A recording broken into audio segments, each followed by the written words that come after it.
The Grocer was 150 years old this year. It was set up by the Reed family, who still own the title.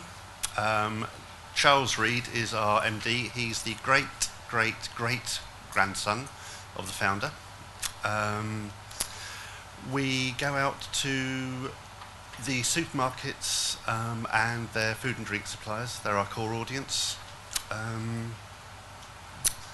And as I mentioned, the core of our coverage is food and drink, from the point of view of new product launches, marketing, how outside factors like commodity price changes affect suppliers and the retailers, how legislation and political events affect the business, which does all sound horribly serious compared with what you guys are doing. What we've come to realise over recent years is that although food and drink is and always will be the core of the grocer's business, the supermarkets are changing, particularly since Woolies disappeared a few years ago. They're carrying more and more toys. It's becoming a more and more important part of their business, so we need to be looking at that, which is why a year ago we started our dedicated toys page. And it's got off to a slow start, but I'm encouraged by some of the response I've had. What interests you in the toy industry? From personally or from the grocer's point of view? Both. Both.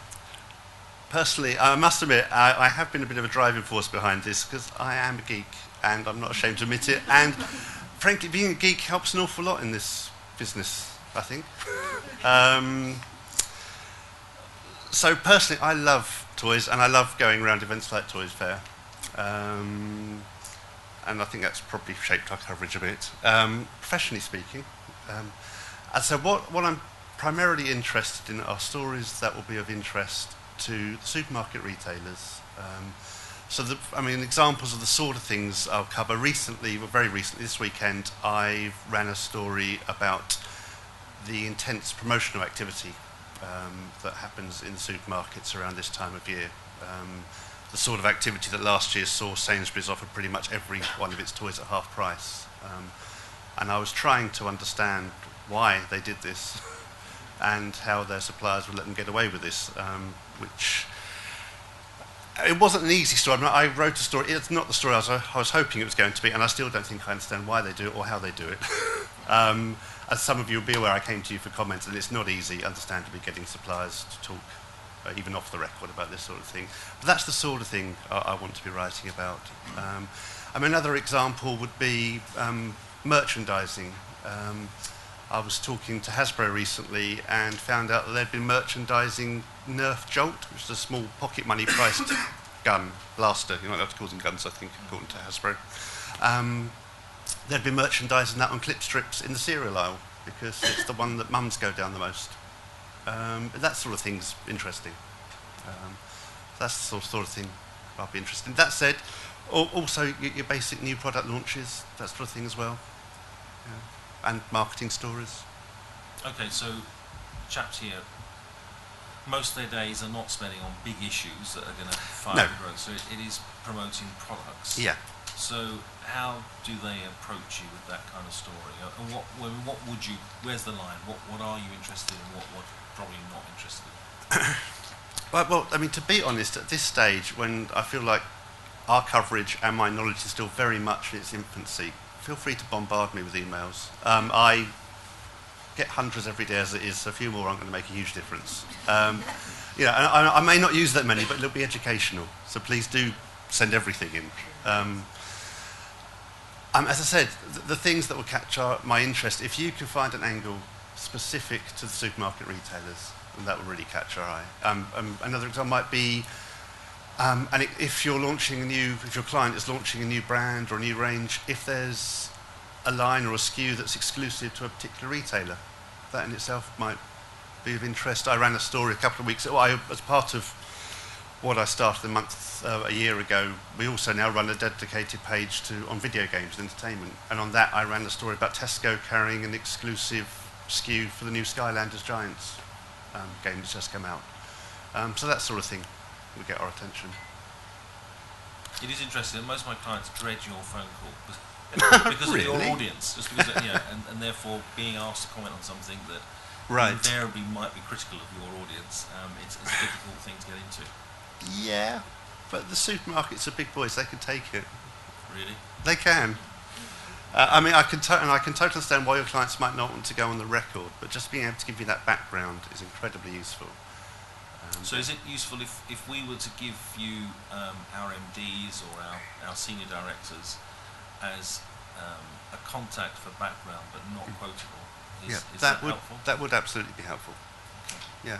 And also some issues that the toy industry have. I think the BTHA would give you a comment on behalf of the industry. Right. If you can't have, not all the time, don't promise on everything, but if there was something that was obviously topical, and you got background from I think some companies, but you wanted an industry quote, then it's not as difficult for us, if you like, as the organisation to give you that specific supply.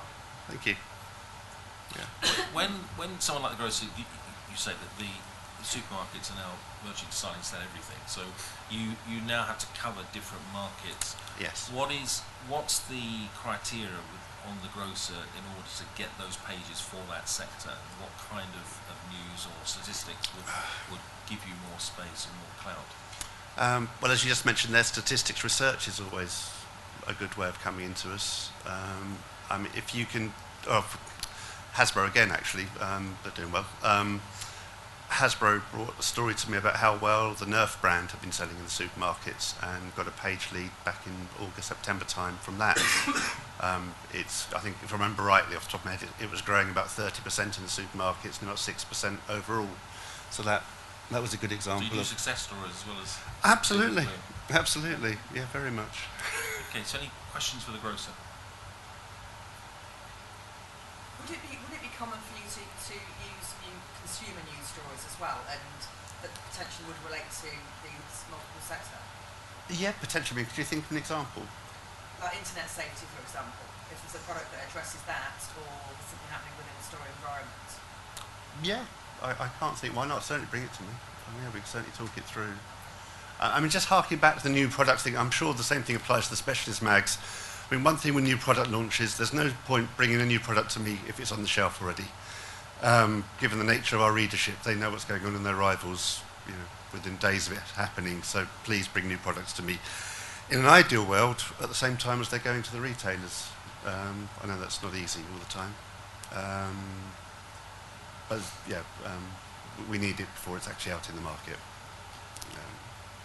Anybody else? How does the Grocer takes a stance on certain things? Yeah. How do you decide that internally? The boss tells me. Is it an editorial? Yeah, it's very much an editorial thing. Yeah, and we do campaign from time to time.